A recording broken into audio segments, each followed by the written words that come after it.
ये Innova 2023 model है। इसके गियर नॉब से नॉइज़ आ रही थी इंजन स्टार्ट करने के बाद, तो इसको खोल के हम लोग ग्रीसिंग कर रहे हैं। ग्रीसिंग करके लगाते हैं और दिखाते हैं कैसे इसको इजी तरीके से निकाल सकते हैं और इजी तरीके से फिट कर सकते हैं।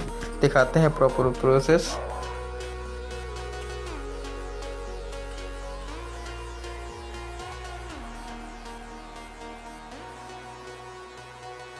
इसको फिट करते हैं, दिखाते हैं कैसे फिट होता है।